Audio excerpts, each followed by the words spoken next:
Please বন্ধুরা, আমি আপনাদের বন্ধু হতে চাই ও আপনাদেরকেও আমার বন্ধু করতে চাই।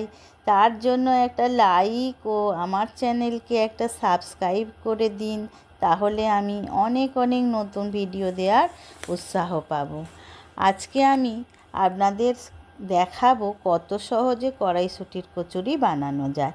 আপনারাও তো কড়াইশুঁটির কচুরি বানান, কিন্তু আমার একটা সিক্রেট টিপস ফলো করলে খুব সহজে কচুরির পুর তৈরি হয়ে যাবে। সিক্রেট পদ্ধতিটা হলো কড়াই ছাড়িয়ে একটু হালকা সেদ্ধ করে নিতে হবে, তারপর ঠান্ডা করে নিয়ে সামান্য জল দিয়ে মিক্সিতে বেটে নিলে খুব তাড়াতাড়ি পুরটা তৈরি হয়ে যায়। আর কাঁচা কড়াই মিক্সিতে বাটলে কি হয়, কড়াই বাটাটা একটু বেশি পাতলা হয়ে যায় এবং পুরটা রেডি করতে একটু বেশি দেরি হয়। তাহলে আমি শুরু করি রান্নাটা। কচুরি বানানোর জন্য প্রথমে আমি ময়দা মেখে নেব। তার জন্য সামান্য তেল ও স্বাদ মতো নুন দিয়ে দিয়েছি। ময়দা মাখা হয়ে গেলে হাতে একটু তেল নিয়ে ময়দা মাখার মধ্যে মাখিয়ে ঢাকা দিয়ে রাখবো। ময়দাটা একটু হালকা গরম জল দিয়ে মাখতে হবে, আর ময়দাটা একটু নরম করেও মাখতে হবে, তাহলে কচুরি বেলার সময় পুরটা বাইরে বেরিয়ে আসবে না। আমি কচুরিতে ও আলুর দমে দেওয়ার জন্য একটা মশলা বানাবো। তার জন্য নিয়েছি শুকনো লঙ্কা, জিরে, গোটা ধনে, গোলমরিচ। শুকনো কড়াই ভেজে গুঁড়িয়ে নেব। পরের স্টেপে পুরটা তৈরি করে নেব। ফোড়নে দেব কালো জিরে ও হিং। হালকা ভেজে 1 চামচ আদা বাটা দিয়ে দেব। কড়াই বাটার সময় কাঁচা লঙ্কাও বেটে নিয়েছিলাম কড়াইয়ের সাথে।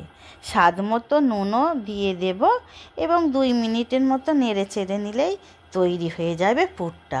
আর ভাজা মশলা ওপর দিয়ে 1 চামচ ছড়িয়ে দেব। কচুরি ভাজার আগে আমি আলুর দম বানাবো। কচুরি হবে আর আলুর দম হবে না, সে কি হয়? তাই আমি নতুন আলু মাঝারি সাইজে নিয়েছি এবং অর্ধেক করে কেটে নুন দিয়ে সেদ্ধ করে নিয়েছি। ফোড়নে লঙ্কা, জিরে, তেজপাতা, আদা বাটা, রসুন বাটা, টমেটো, কাঁচা লঙ্কা, ধনেপাতা দিয়ে হালকা কষিয়ে নিয়ে তারপরে লঙ্কা গুঁড়ো, হলুদ গুঁড়ো, কাশ্মীরি লঙ্কা গুঁড়ো, মটরশুঁটি দিয়ে হালকা জল দিয়ে মশলাটা কষিয়ে নিতে হবে। সেদ্ধ করে রাখা আলুটা দিয়ে ভালো করে কষাতে হবে।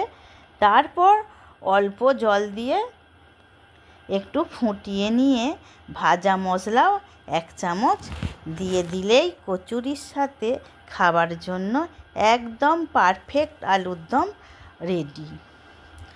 লুচির থেকে একটু বড় করে লেচিটা কাটতে হবে।